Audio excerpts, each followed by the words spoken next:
IVM. Hey, if you like this show, then you should definitely check out another show on the IVM podcast network called Paisa Vaisa. It's a show hosted by Anupam Gupta that will clear all your personal finance doubts, from mutual funds to loans to SIPs. New episodes are out every Monday.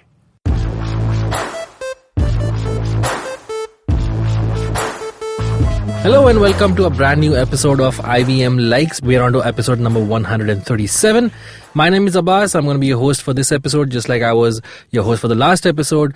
But I think the last one I was surrounded by two dudes who are my fellow IVM staffers, and I think the female population of the office was like, what the hell, we want representation. So today I'm surrounded by three amazing female producers at IVM. That was their voices. I'm joined by Madhuri. Hi. Ritika. Hi. And Saishri. What's up? Who is back on the mic. Last week you spoke 6 lines even though you were not on the episode. So there are 3 dudettes with you. You know 3 dudettes. Yeah. Is it an official term? Yeah, it is. Okay, fine. Yeah, 3 dudettes and 1 dude. I saw a movie like that once, but I won't tell you what it was about. IVM Likes is a show where the staff members of the IVM Podcast Network, which is India's premier podcasting network, we recommend you stuff that we have been enjoying and we think you will also enjoy. You should also check out. And in the second half, we deep dive into one particular topic. And today's topic was chosen by Madhuri. So why don't you tell us what the topic is going to be about in the second half? So considering the political scenario in the country right now, be it any country in the world, we thought what are the things which hold relevance even today? Something you have read in the past, something you have heard, something you have seen, or something which has come very recent to you. So we need to reread it or rewatch it and talk about it so that all of us get perspectives on it. So pop culture that kind of sort of gave you an idea of what might be coming, and now that thing has come.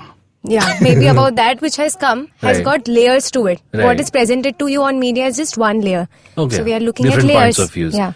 Nice. But before that, in the first round, of course, we will recommend the things that we think you will enjoy. So Saishi, why don't you take it away? Cool. So my recommendation is a YouTube channel. Again, so I studied... I just want to ask, have you recommended anything other than a YouTube channel on IVM Live? Yeah, I have recommended an app. Oh, right. I've recommended Instagram pages. Oh, right. These are things that I use essentially on a daily basis. So I think it should come in handy to other people as well. I study in a film college, and there's a lot of things about like the Creative Cloud, Adobe Creative Cloud, that I don't understand how to use. This channel is called cinecom.net. Okay. And this essentially gives you tips and hacks on how to use Premiere Pro and After Effects. Okay. So he'll break it down for you in like small segments. But you need to have an overall, like this is a more intermediate channel. Like they don't explain it to you. There's one channel that I recommended before. This is called Avnish Parker. That is for beginners. So he'll word by word, step by step, tool by tool will explain to you. This is sort of, if you already have an idea of what you're doing, they will tell you steps to do it and an easier shortcut. And they also take scenes from movies, scenes from music videos and show you how to recreate those on your own. And After Effects is essentially like a CGI app. So it lets you use CGI in any context of media that you're trying to use it in. So the one that I picked up was, has anyone heard Billie Eilish's song Ocean Eyes? Yes, I have. Yeah. So the music video for Ocean Eyes has her dripping in black paint. And you see these things and you're like, how do they do this? I don't completely understand this. And he shows you step by step from what kind of props she used in the music video to how it was edited at the edit table, from finish to end with what all requirements you need to have. So yeah, I think this was really helpful for me in college, and they literally make it so easy for you to create animation tracks for your own YouTube channel, from what kind of music you should pick from, like royalty-free music, royalty-free images to use, all things like that. This also has a second channel, like Cinecom, it's called Cinecom Raw. And over there, he has like bloopers of whatever they were doing and like more final raw cuts of whatever was happening throughout and what went wrong during filming for these things. So you get both the perspectives of like the main tutorial, and then he shows you like an after sort of like a background thing that, if this goes wrong, you can do this. So yeah, that's my recommendation. Nice. What's the channel called again? Cinecom.net. Cinecom.net. Cool. That was Saishi's recommendation. Madhuri, what do you have for us? I have a movie to recommend that I recently came across on Netflix. It's a 2015 film. It's called Hello, My Name is Doris. So this is 60-old-year woman, and in the poster you feel as if it's some rom-com, like romantic film where she falls in love with a younger guy. But it's so much of a self-discovery, like self-journey wala movie. And I realized that I really like movies like that, where this one character is on a self-journey. However, again, this character is not painted in one shade. You realize from where she comes, how she has lost her mother, and she has this whole idea of holding stuff. She has lots of stuff around in her house, and each stuff has a story behind it. So how do you locate it in the consumerist capitalist culture? What value does it have for her? Does it have emotional value or something more than that? What happens to the property after that? Then she gets introduced to something like punk and rock. So she becomes this cool granny who's hanging out with people. And that takes a U-turn for her in her life, the way she looks at things. It's an amazing, fun movie, and I think you should definitely check it out if you are into reading into characters. Wow. Sally Field plays the title role. Yes, she plays the title role, She's so sweet. Where can one watch this in India? It's on Netflix. Oh, okay, cool. I'm definitely watching this one. Yeah, please go for it. Directed by Michael Short. I'm just checking it, and he has some pretty nice, his filmography is pretty cool. He also directed The Big Sick from last year, which had Kumail Nanjiani, which is also a very good film. Okay. What do you have for us, Ritika? Please tell us. You have a very complicated thing to recommend, I have to say. Please simplify it for us. Okay, so Abbas and me just had a debate about whether I want to call it a recommendation, which is usually a tradition on IVM likes, or whether I should call it my own term, which is recommendception. Okay. Because it's a recommendation that has a lot of recommendations within it. Okay. Okay, so it is there's a website called the Aleppo Post. It's by this woman called Rohini Kejriwal. She used to be the editor-in-chief of Design Fabric, but now she stepped out of that role and she has started this. Of course, she also is a writer, so she works and does freelancing, but she's a brilliant curator. So what she does is, if you subscribe to her website and you'll get weekly mails with different forms of art. It could be an illustration. It will always have an illustration. It'll have a song. It'll have a podcast. It'll have something else. Something which is audio, like an audio medium. Second, it'll have an article or a story or whatever, something that you can read. And then she also recommends a movie. Probably sometimes a movie, sometimes it's just a short video. But every week I discover something amazing in that mail. And most of my discoveries, I would say, are due to Rohini Kejriwal. It's kind of a newsletter. It is a newsletter. Okay. And that's all you had to say. Like, I have a chain of mails and there's mail chains. I thought this is one of those mail chains you get as a kid. Like, if you don't forward this to 10 people tomorrow, you'll get bad luck. I swear to God, I thought it was one of those things. No, but the reason why I don't call it a newsletter personally is because for me, it is literally like a box filled with so many things that I don't know. It's a box filled with wonders for me. Every week, I feel like I'm getting a box delivered to my house filled with different books. Okay. At least that's the kind of joy that I feel because she's brilliant at curating stuff. And that is one reason why I don't feel the need to probably think of a recommendation when I'm on IVM likes. It's only because of Rohini Kejriwal. I think if any one of us among sitting here could be this character, it would be Abbas. I find that he has a lot of things to recommend. And it's in across media. Like, it's there in music, it's there in series, in films, in books, articles he has read. Abbas, you could be this person. Yeah. Rohini Kejriwal, I'm coming for your business. But how does one sign up for this? So just go to her website. She also has a Facebook page. Do you remember the website? It's called the Aleppo Post. Okay. Just go type Aleppo Post on Google. You will find her website. And if you sign up, you will subscribe to her mail chain. She also posts a lot of things on Facebook on her page. So you yourself also can be a curator and post stuff that has not been discovered. Okay. So she's literally, I think she doesn't just, she's very open to suggestions. She doesn't just limit herself to her own recommendations. So that's amazing. Alipore spelled as ALIPORE. Yes. Nice. Okay. So that was your recommendation, the Alipore Post. Yes. Mail chain. Yes. Which is not a newsletter. Not It is a box of chocolates, just like life. Also, another fascinating thing. She recommended an episode of Marbles Lost and Found. Yes. 2 weeks ago. I think a Rohini, few I'm weeks not ago. coming for your business because you promote IVM shows. Okay, that's how. What's her name? Rutika. Nice, Abbas. That's how Rutika came to know about IVM, and now she's working at IVM, guys. Yes. Dreams do come true. Okay, cool. I'll round this round of recommendations with my recommendation. So HBO has debuted this new sketch show called A Black Lady Sketch Show. It is exactly what it sounds like. It's a comedy sketch show written, performed, and made by African American women. Okay. It is the head writer on the show is this writer called Robin Thede, who has been a writer on many previous shows. She was a monologue writer on Seth Meyers. There is another comedian called Larry Wilmore who used to do a show on Comedy Central. She was the writer for that. She has a long list of accolades to her name, but it's only now I've actually discovered her because since she's the head writer, she's also starring in many of the sketches, right? So, have any of you fans of Saturday Night Live? Me. Yes. Yeah, so Saturday Night Live, essentially the structure of the show is that, as in over a period of, instead of 1 hour, over a period of half an hour, there are various sketches, but there is still sort of like one narrative running around the 6 episodes. Right. What that narrative is, I wouldn't like to tell you because it's a spoiler. All right. Oh, okay. Yeah.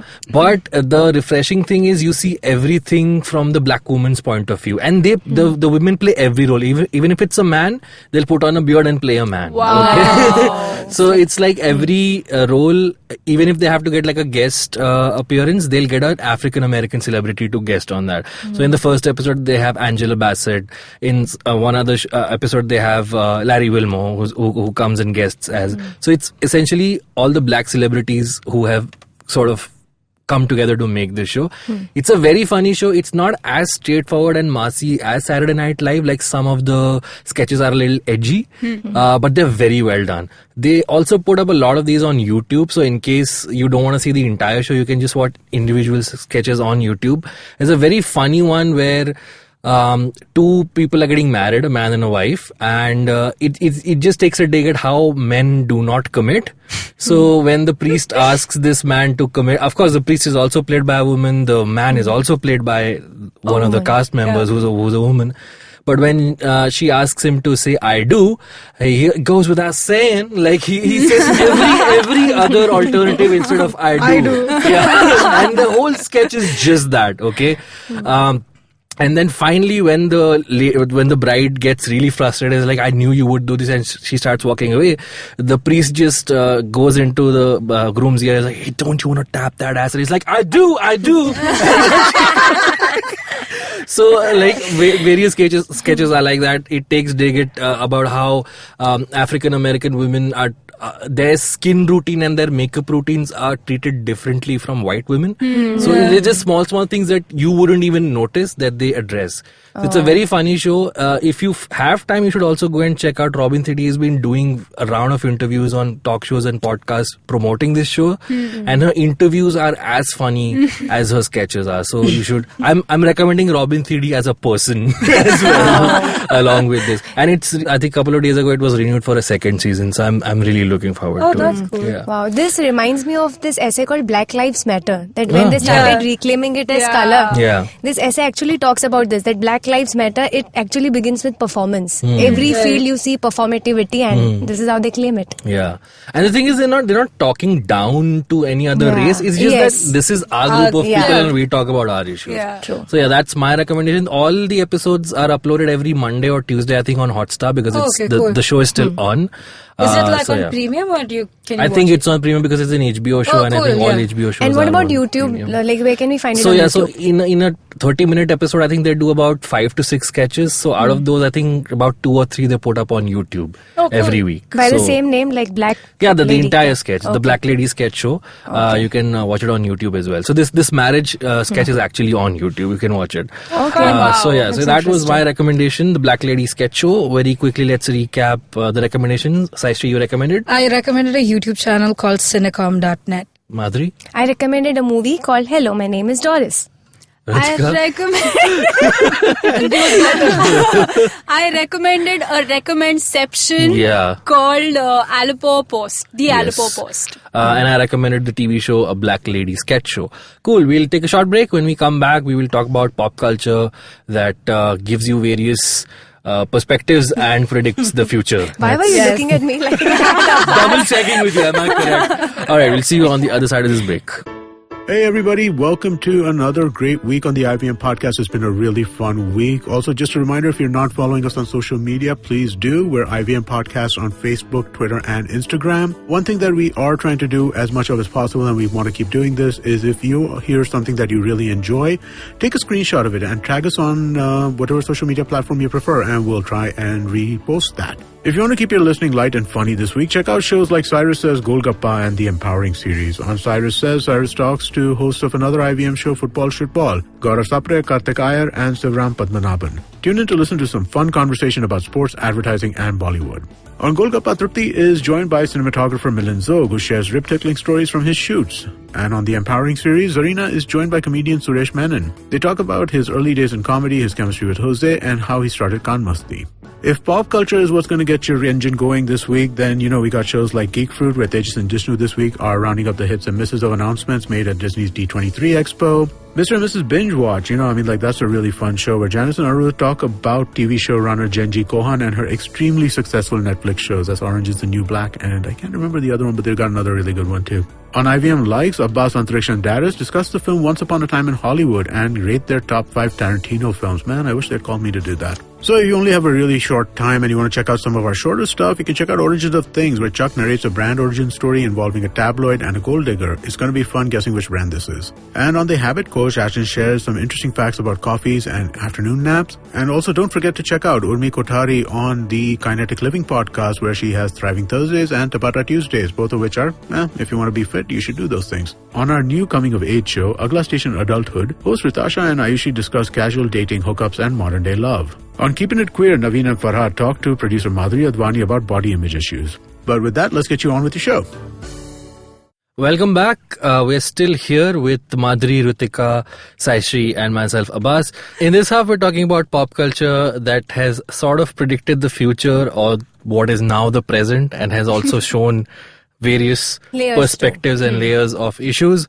This was, I think, recommended by, the topic was recommended by Madhuri. So, Madhuri, what made you think of this, and what do you have in mind to talk about? So, recently I was reading this novel, 100 Years of Solitude by Gabriel Garcia Marquez. Which you have lent to me. Yes, so we also started this IVM book club where we are going to give each other books. I'm the only one giving. I'm receiving very few. I'll also be giving. I'll also be giving. Yes. Okay, so it's a big narrative, really huge, but there's this major chunk which talks about banana company, and you see the coming of capitalism, how each individual is individuated, it's no longer community, and you see all the workers going out and on a revolution against the company. What era is the book set in? 1960s, like that period, later half of 20th century. Right. So in that particular chapter, you see all of them out on the streets, and all of them get killed. And they are put together in train, 200, 300, har dibbe mein 200-300 bodies hai. And the train just passes Makando, it's called Makando, that village is called. Right. And the person who's telling you the story, narrator, he has read the chapters about it in some book which is written by somebody else, because nobody actually talked about it. So newspapers give you no documentation, people do not talk about it, there was no news about it, and it's like it's erased from your memory. And that tells you that why do we need this artistic, I wouldn't call it artifact, but the artistic representations. Why do we need to talk about it? Why do we need to make films about it, songs about it? Because otherwise it will be erased from your memory and you would never know what has happened. Right. Yeah, so it was so deep that I couldn't resist. Yeah. So 100 Years of Solitude by itself you thought was a piece of work that showed a perspective that you hadn't definitely seen before. There's civil war going on, there's revolution, but you see how the narratives keep on changing with the people who come to power, because they start telling you the narrative, which is exactly what is happening in our country today. Ooh, okay. But that's exactly how, again, adding to what you say, that's how hegemony works, right? Yes. Where people in power kind of influence the mass culture or, media to engineer opinions. And continuing from what you said, I would like to recommend this shit. I don't know why I'm recommending something. That's okay. It's fine. This is a recommendation show. Yeah.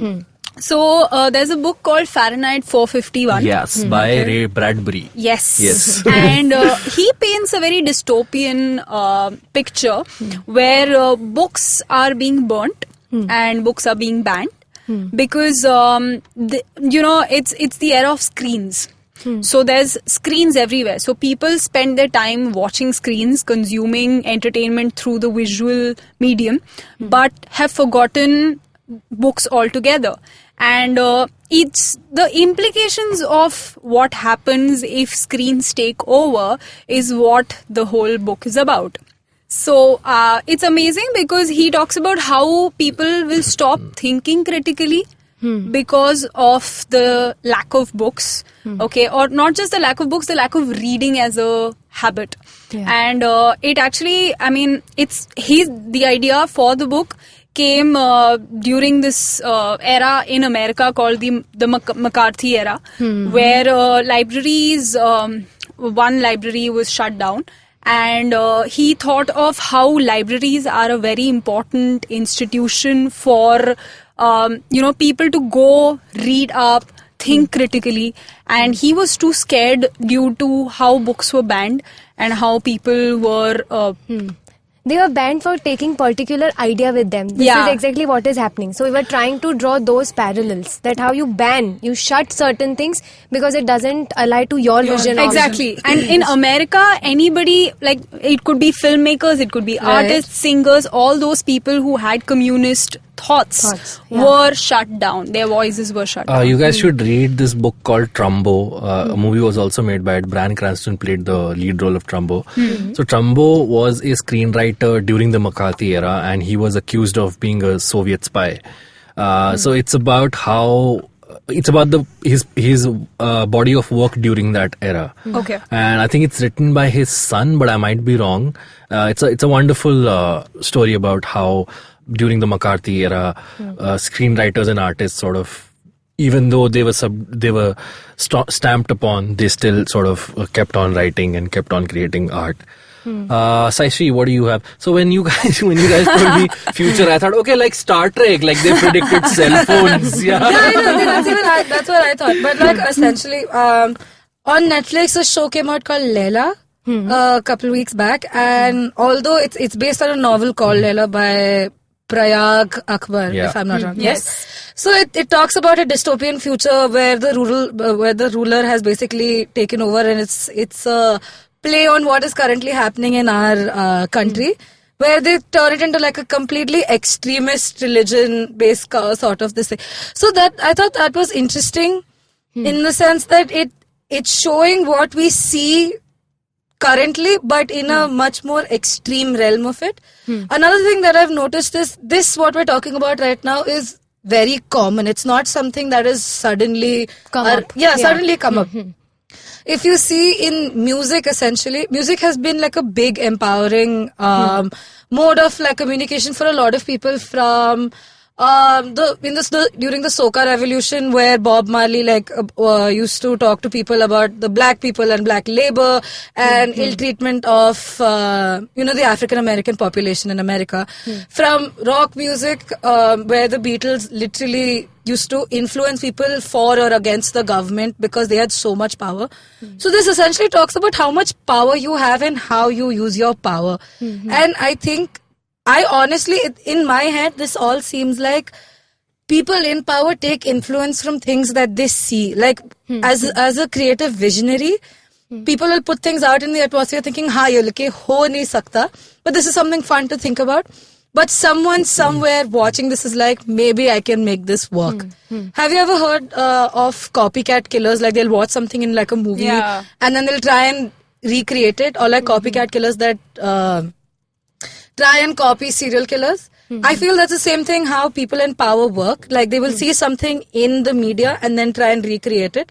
So it's essentially like a big loop of people looking at the media, creating something, and then the people in power looking at that media and then like trying to reinforce it into real life. I think this is a very interesting point that she has raised, that people in power who are creating that, is that the reason that it doesn't filter down? Whereas there's nothing to filter down, but we do not see a mass revolution the way we see mass production of certain things.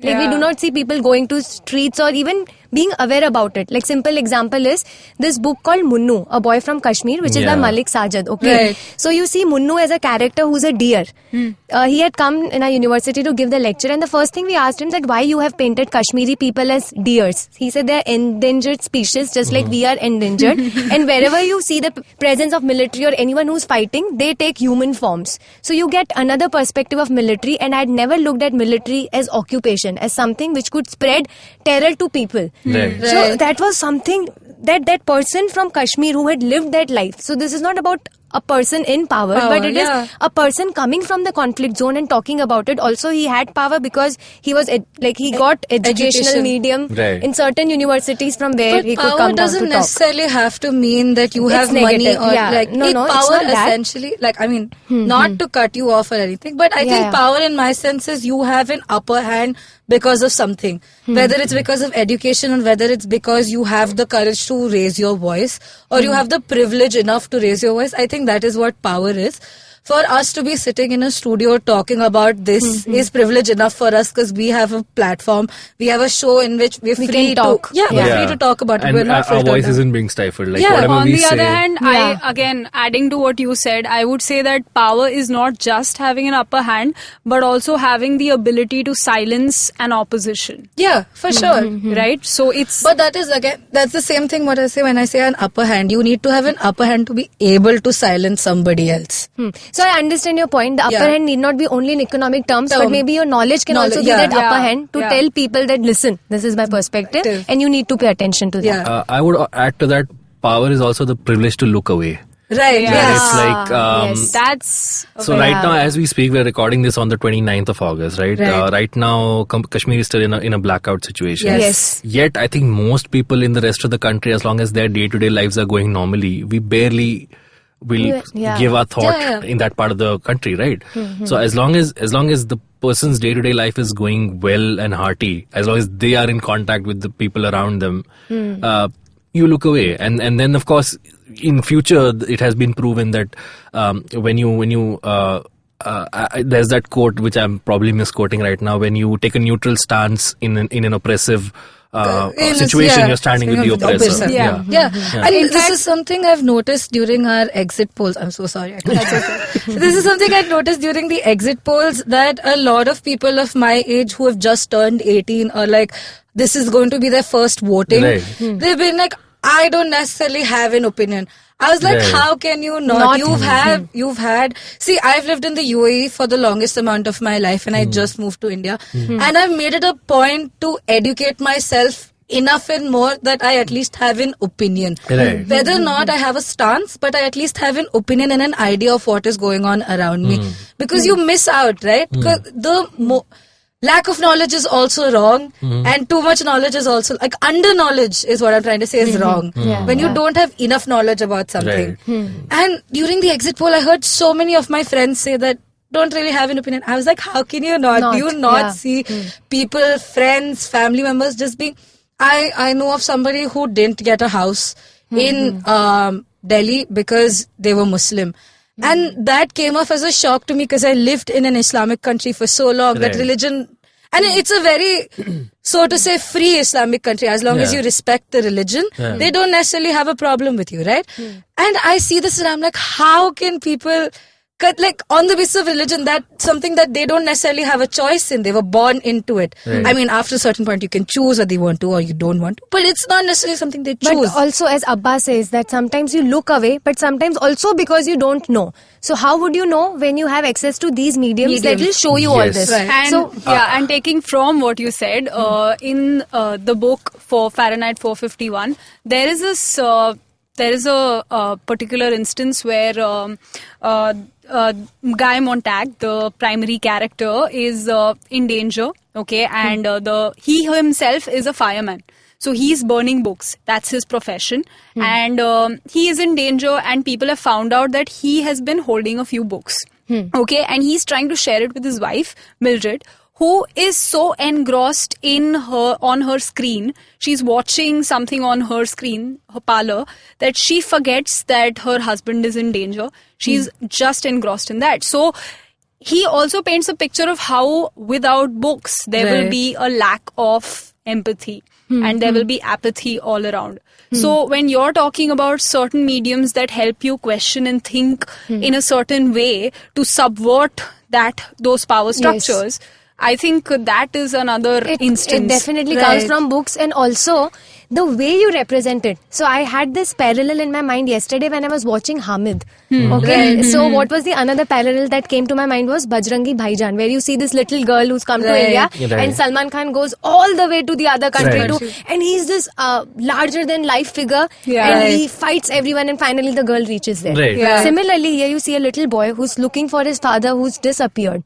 And you feel this person, he comes in touch with another military man, and they have been talking. So now, military man is not completely a negative character, but you also see कि उसके ऊपर किसका pressure आ रहा है. Also, this is set in Kashmir, just to give. This is in Kashmir, but still, you do not expect it to end the way कि उसको उसका पापा मिल जाएगा या military वाले आदमी का change of heart हो जाएगा and he is going to help. So you understand how each human body, human agency is functioning from different perspectives and not larger than life picture who will come and solve everything. As you say this reminds me of the movie Airlift. When you watch Airlift is about basically the Kuwait conflict that happened where they completely they were having a war with another one of the Middle Eastern countries. I'm not really sure.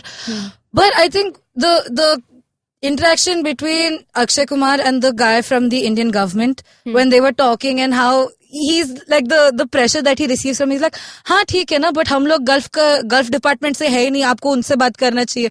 Just the amount of casualty that people of your own country that hold your passport, that hold your nationality are in another country potentially dying in hundreds. And the least you can say is हम लोग Gulf department से है नहीं.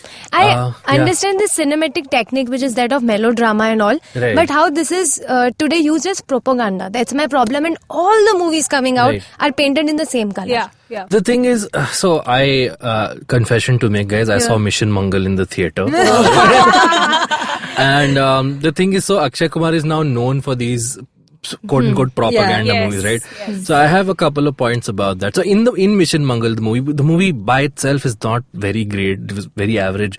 But they did one thing. One of the primary scientists of the team, they have, she's a Muslim character in the film. And in the film, they've portrayed her not getting a house because she's a Muslim, right? And I thought for a mainstream movie, it's quite bold to do that. For the movie ends with Modi's speech. So it's not like it's not like it's not propaganda, but in the same movie, you also see, they've also exposed this fact that because of her religion, this character did not get a house, right? The other point I wanted to make was mainstream movies do, sort of show one particular side of things. But then if you take, let's say, a film like Haider, right? It was also a very mainstream film. It's Shahid Kapoor, Tabu and Vishal Bhardwaj. Yet it shows like a different side of the coin. There's this filmmaker called Ashwin Kumar who's actually made two films about Kashmir. One is Inshallah Kashmir and one is Inshallah Football. Again, these are not mainstream films. I think one of those movies wasn't even allowed to release because they thought that it's going to create some sort of trouble.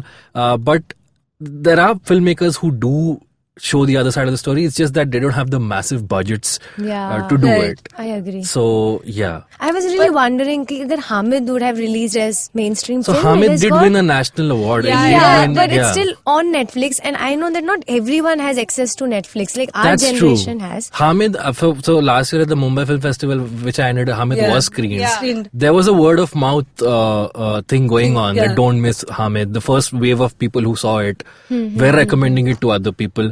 But then again, these filmmakers do not have the budgets to promote the film that's what. And even distributors, for that matter of fact, come into play that they will not pick up such movies that they feel like would be a great buzz in conversation but will not make them money.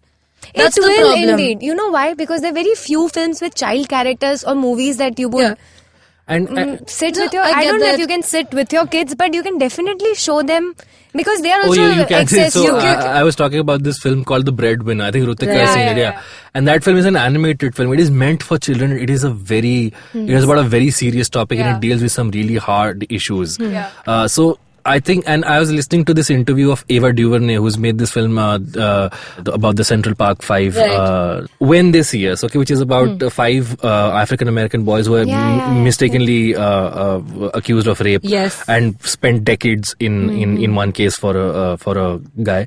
So she was saying, she was posed this question that many people have said this is too hard to watch and people have just left it midway. Ava DuVernay says when you say that, you're essentially saying I do not want to empathize with this character. So let me take the easy way out. She says when you sit in the comfort of your couch and through a screen you're watching hardships of a people, you are creating empathy inside you, which subconsciously may help you in the future when you see someone in need.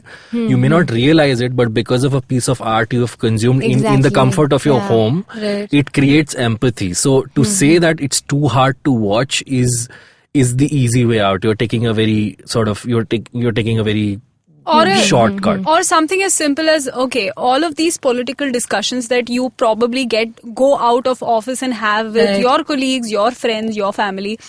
People say politics is a dirty game. We don't have an opinion. That is another easy way out where you don't have a political opinion. You're not leaning towards a particular side. And you think there's no... Of course, I agree there isn't a strong opposition here.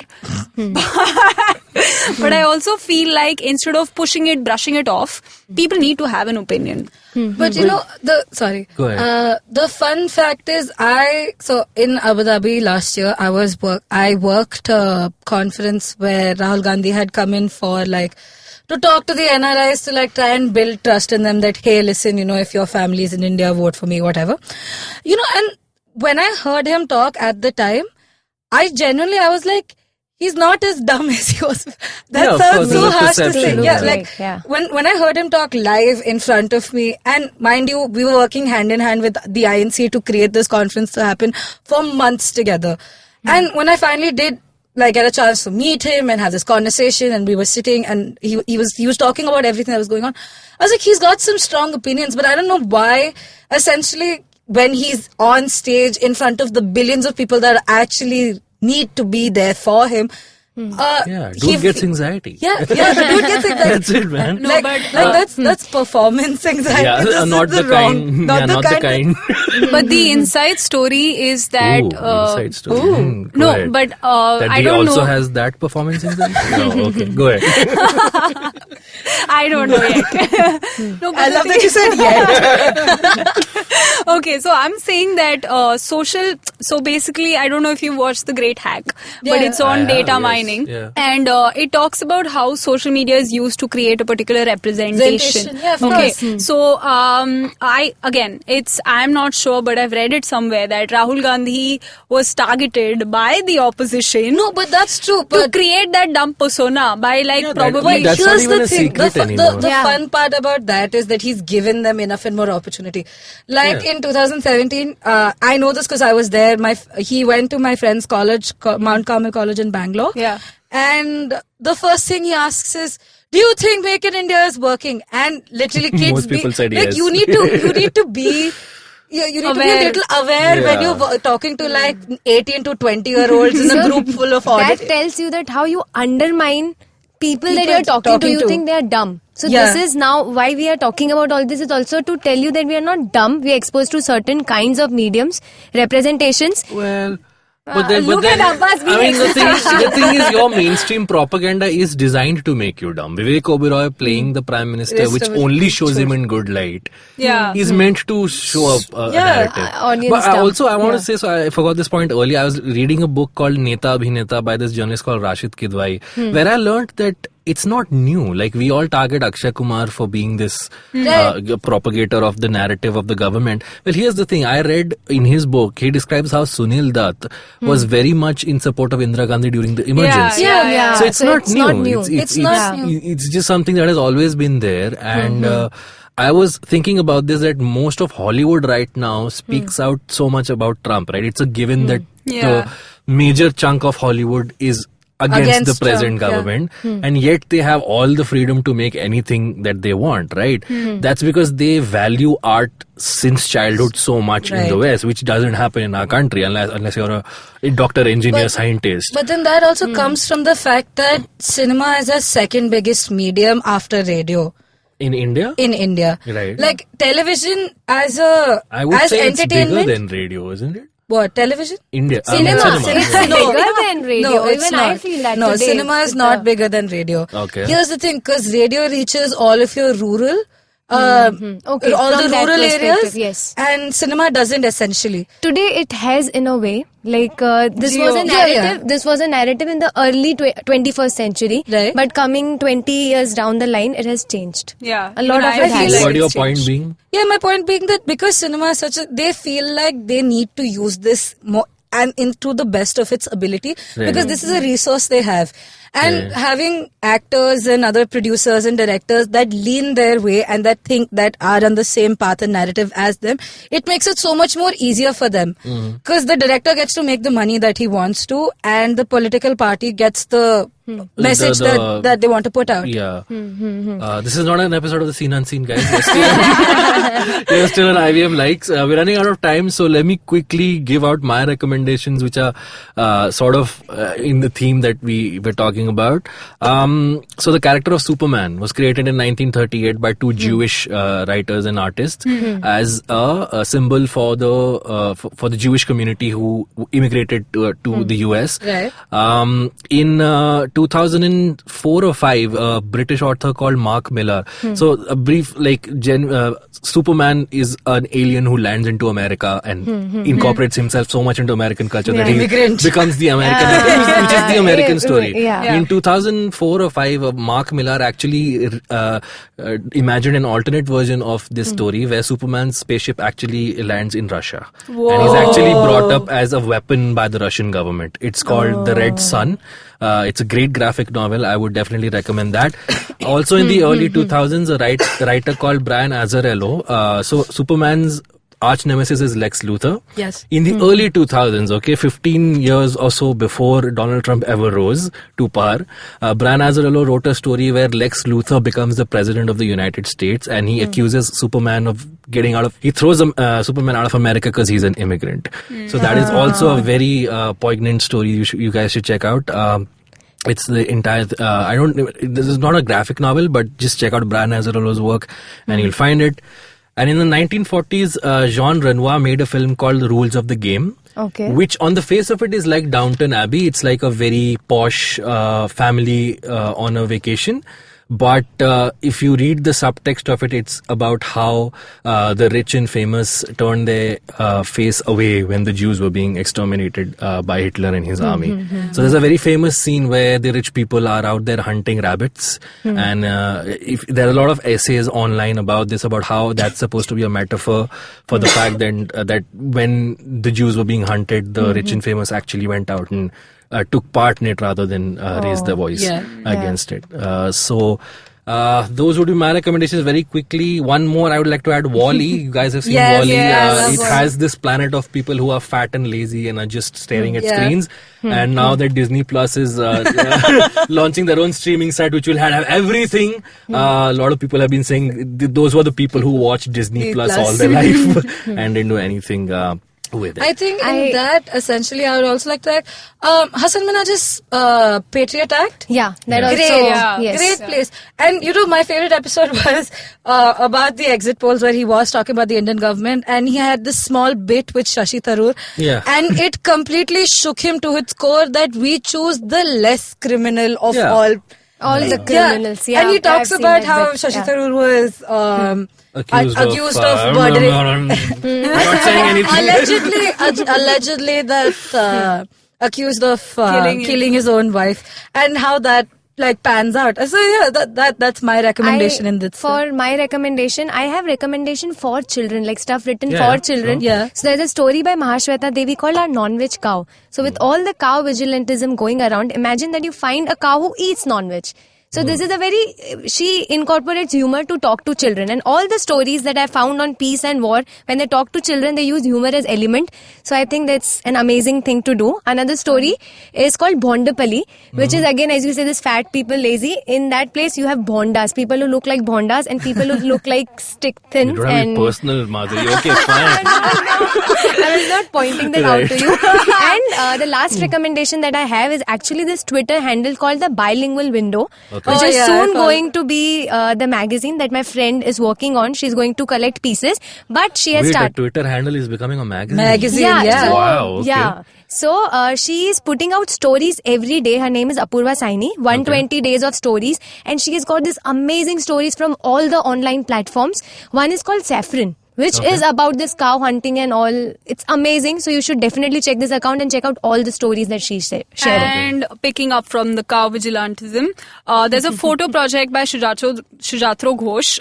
It shows women in various spaces. Could be bedrooms, could be landmark spaces in Delhi and like Kolkata. And they're wearing cow masks.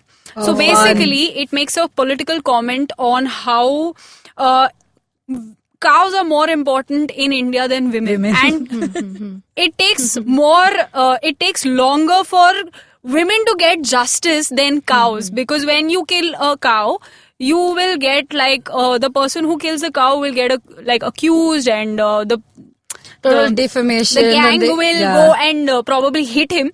On the other hand, if a woman ever gets assaulted, there is no respite. So it takes years and years to get justice. And there's another photo essay by, again, I'm not going to recommend mainstream stuff, but there's a... Such a hipster. There's an Iranian photographer called Azadeh Akhlaqi, and she has this photo essay called By an Eyewitness, where during the a lot of revolutions. One is the Iranian revolution. Second is the constitutional revolution. There were a lot of killings that happened of filmmakers or some prominent people in the Iranian history. And she literally recreates these deaths. So, and the most amazing part is she actually choreographs their deaths. And she is... in each and every picture, she is wearing a red scarf, and she is a witness in those pictures. Yeah, when I heard this, I was like a very dark version of R.K. Lakshman's comedy. She's seeing everything, but much darker. Right now, I am recommending this because we all know, a lot of people have told us, including P. Sainath, that there's a list. There's a list of people who are questioning the government. And in fact, Anand Patwardhan... Did we just make it after this episode? Anand Patwardhan has already made a documentary series called Vivek on it. So I don't know why, but I thought of connecting these two because I feel we all know that there is a common link between all of these killings of Pansare and Gauri Lankesh, and we're still trying to turn a blind eye to it. So All the opinions on this episode are of the people only.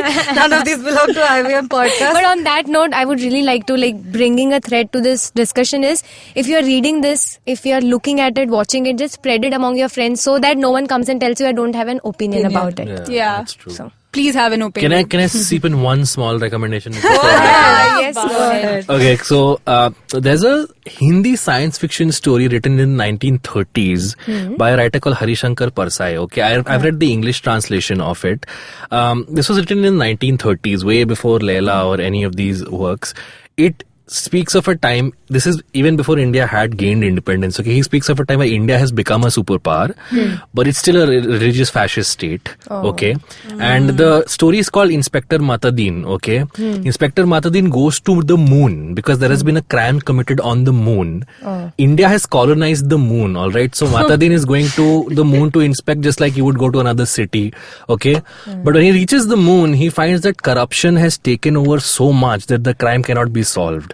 So the one thing that India took from here to Mars as a superpower was corruption. Okay, and this was written in the 1930s, guys. This story is in a compilation called the Golan's Book of South Asian Science Fiction. You will find it there. So that's one small recommendation of mine, that people have been predicting stuff from like way before. Okay, nice heavy episode of IVM Likes. Also, please read up Chomsky's views on things. Yeah, I'm Chomsky. sorry, I'm just like, it's a stupid thing to do that I mentioned Chomsky at the end of the episode where I should, probably it'll take an entire It's episode. okay, we'll have part 2. We soon have a lot of judgments which are going to come, so we'll have part 2. From jail, guys. Does Chomsky come with Szechuan sauce though? Anyway, that's very bad joke right now.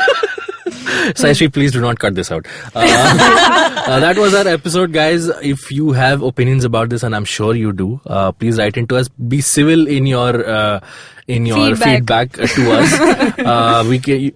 You can reach out to us on... We'll cry otherwise. You can reach out to us on IVM Podcasts. We are at IVM Podcasts on Twitter, Instagram, Facebook. Do write into us. You can follow us on our personal Insta and Twitter pages. My Twitter handle is at Abbas Momin. Saishri, where can one reach you? My Instagram page is Panic Salad and my Twitter handle is Shroom Salad. Rutika? My Insta handle is That Girl in the Library, and you would only be able to reach me there. My Instagram handle is @madad, and you can also listen to me on YouTube, Kahaniyon Ka Adda. Nice. All right. So that was our episode. Next time, will we have something as intense or light? We'll only find out next week. Till then, bye-bye. Bye-bye.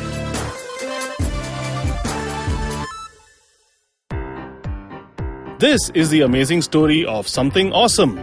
Once, Chuck decided to start a podcast. And so he did. The end. Okay, that was a crappy story. But I've got some really cool stories over at my new show, The Origin of Things. On this podcast, I look at the stories of how brands came into being and sometimes evolved out of quite unexpected circumstances. And to make it really fun, I reveal the name of the brand and sometimes a category only at the very end. The show is 5 to 7 minutes per episode and perfect for trivia junkies and brand nerds, especially those with short attention spans. New episodes out every Wednesday on IVM Podcasts app or website, or any podcast app or site that you happen to prefer. End of story. They lived happily ever after.